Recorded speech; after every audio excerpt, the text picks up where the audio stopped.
This is the Creative Capital Podcast, where we talk about creativity within the Black and African community, aka the culture. My name is Char. I'll be your host for the whole podcast. You get to be with me through the whole way. I can't believe we get to be together. Here's the start to a new episode series. In this episode series, I'm gonna talk about my travels and how it affects me since I've moved away from the United States. I came and lived in Ghana. I've been here about 7 months now, and I'm just talking about how it's affected me in this episode series. Shout out Art by Afro magazine and my team that helped me make everything possible to be able to even think this podcast will go the correct way. Truly speaking, I've changed a lot since I moved away from the States, and it's a lot of things changed for the better for me as well. Especially being around so much love in Ghana, it's really different out here. And the creative community in Ghana, the way they accepted me just off the bat, just a kid, you know what I'm saying? It was so much love. So it's really love. I'm currently preparing for the launch of Art by Afro magazine, and I've been telling everybody I'm trying to get the word out there. I'm gonna have a nice red carpet gala, and it's gonna be beautiful. Before I graduated high school, I really wanted to go to college and just play basketball and just hoop my life away. But I came to a realization that this fashion thing could really do something for me. And my sister, Sherelle, she helped me out a lot. She started putting me on with creative people, and I got to see it firsthand. So it really put me on. And then now I'm on one. Cause I started off taking pictures. I would take pictures all the time, but I was never serious about it. I was good at taking pictures too. I took photography class and things. I was one of the best people. Of course, I'm good with the camera. But now that I'm really learning, I'm good with the camera. I'm good with the video camera. I'm trying to get very good with the video camera though. I can't lie. Film, that's really what I want to do. That'll be my main thing when all of this is said and done. And then fashion design, of course, that's pretty much my main thing right now. I go to school at JACCD, that's Joyce Abbott-Bill, a very amazing designer, won a lot of awards, one of those very, very high ups in Ghana's fashion industry. The main reason I created the magazine was for it to be able to be a vessel, so I could just practice all the things that I practice, all the creatives that I practice, and still maintain it on one type of platform, if you get what I'm trying to say. Because anything from film to photography to fashion, I could that's all content for a magazine. So that's the main reason I made the magazine, for it to be a vessel. I think what I'm doing now could definitely be good. I'm waiting on our cameras community and shape us definitely in the right direction. I'm trying to get that in simply because I'm capable of connecting creatives. Certain things fashion design with fashion design. I'm to Ghana. I started thrifting. You know what I'm saying? I'm gonna have a thrifting platform that's doing exactly what it needs to do. That's what I'm really trying to do. So I'm gonna be moving with that. I've been making jeans daily. I'm really trying to get this thrifting thing going, so I could really have something to sell, and something that people be oh yeah, wow, that's cool, because it's really self-expression. That's all it is. You know what I'm saying? It's my art. My dad don't like it, but it's okay, because as soon as he sees the effect that I can have on other people, you know what I'm saying? It'll be crazy, especially since my style is it's kind of I like shredded, kind of Yeezy type, homeless type vibes. So it's really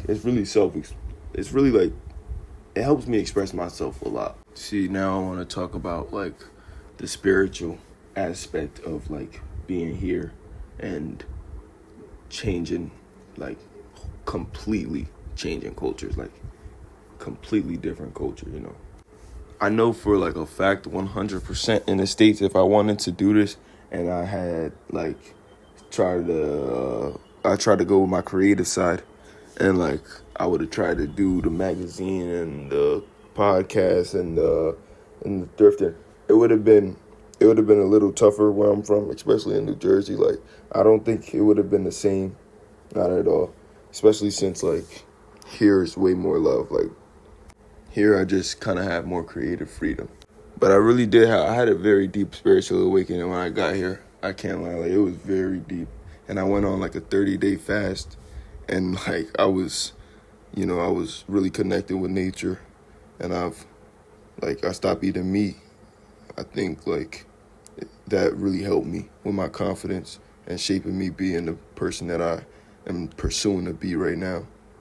Since I was a young kid, I always wanted to be some sort of like superhero, somebody that kids gonna look up to, somebody that my little sister could look up to, somebody that, all my sisters could look to in times of where they make fear or where they don't feel themselves.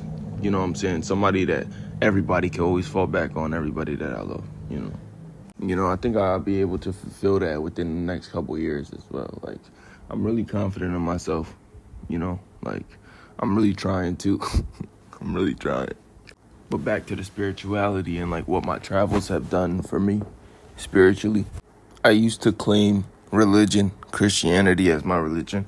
And when I came here, it began to fade.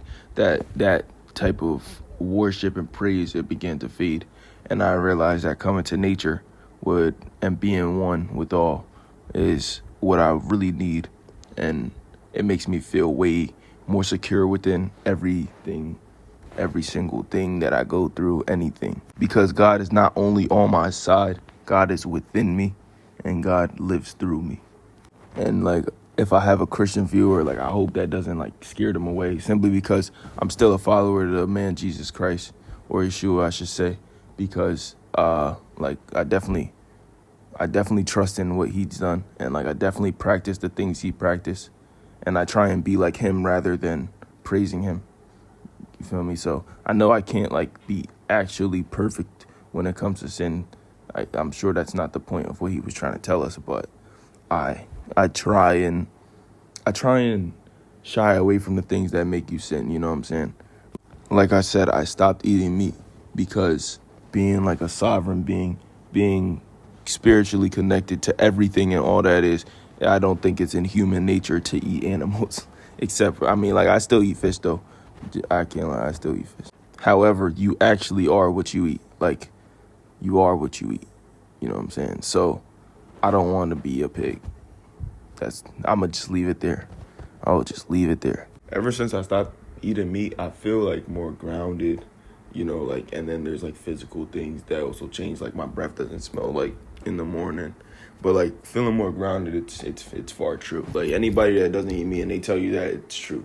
Like, you'll feel more level-headed all the time instead of like you'll be less chicken like, Yeah, I want to talk about some of the friends that I've made since I came to Ghana.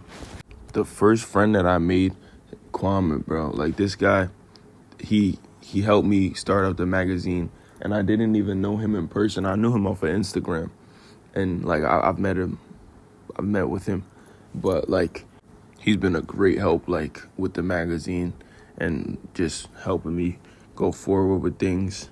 Shout out, Off Creation, my guy, Kwame Boateng. He's a legend, bro. Between all the photographers and all the creatives, the stylists, the fashion designers that I meet at my school, the young entrepreneurs, like, it's so much love. Like, that's really like the community that's who I really want to speak to when I make this, So like, I really want us to all be on the same page so we could like all like make the next generation way better, Like, that's all it's gonna do. All we gotta do is work together, and then boom, like, our kids is like living like amazingly. So that's the long-term mission of this podcast, to get all the young entrepreneurs, the creatives, all the photographers, to all of us, all the creatives in the Black community, to just somehow all work together to make a better future for the next generations. This is Project Love. but I call it the Creative Capital. I call it Art by Afro magazine. I call it at Chart Top 2. Like, this is really Project Love. You know what I'm saying? I'm trying to get everybody to work together on the same page. I think I'm starting to get more comfortable with my regular voice, using my regular tone on this podcast. Because, like, the first episode, you can see, like, I was a little shaky. I even wrote a script, you know what I'm saying? Like, now, I don't have no script. I feel more comfortable. And I could just go, So, I hope that I'll be able to be good for the next episodes and the next episode series. But this series, I'm going to just be talking about my travels. So, like, I'll be making videos for it. For now, it's just the intro to this episode series, so my face isn't in it. However, the next ones, you'll see my face. You'll see, like, the people that I bring on. You'll see their faces. I'm going to do an episode with my team soon. I think that's what I'll do next. And then you'll definitely see our faces. So, like, it'll be way more, interesting and, I guess, visual. It's really crazy because if last year you told me this is where I would be this year, like right now, if you told me this a year ago, like, I don't even know what I would have done. Damn, I have no idea what I would have done, but I would not have liked it. Not at all. But it's okay because, I wouldn't be nowhere else right now. Like, I feel like I'm home. I'm in Ghana. Like, I'm in love with these people, bro. My people. You feel me? So, I'm just going to keep trying to do what I'm doing with the podcast, with the magazine. Spread my message on Instagram because I want to be a teacher to everybody. Because I'm taking the time to learn. So, if anybody just wants to know, like, I'll tell them. Like, that's why I made this podcast, so I can really teach. Because every black man should be a teacher. I'll never forget that. We the ones that God chose to protect the all from what we had to go through. So every black man, every black woman should be a teacher. And I forgot to mention, but, like, shout out to, like, all my black women, you know what I'm saying? Like, I'm really, like, I'm in love with black women, you feel what I'm saying? Like it's tough out here, like, especially in Ghana, bro. Like, it's tough out here, bro. It's tough out here. But to all the black women, like, keep being yourself. Like, you doing justice for the world. You doing a lot for us and our next generations. So, like, thank you to all of you for helping carry life forward and being the life force on this planet, so keeping us alive, like, thank you so much. Really appreciate you guys. I'm in the process trying to get more content, trying to get interviews for the magazine, trying to get more episodes and more episode series for the podcast, this podcast, the Creative Capital, and trying to make clothes, trying to get a lot of thrifting clothes done, and just trying to stay grounded throughout it all, and keep trying to do what I'm doing so I can really just be successful with it. And, like, that's all this is about, I'm just trying to build a nice community. So, but, catch me on the next episode. I don't know exactly what I'm going to talk about yet, but we're going to see. I'm going to probably have somebody on the next episode, actually. So we'll see, but one love. You know what it is. It's the Creative Capital. I'm Char, your host. One love. I'm gone.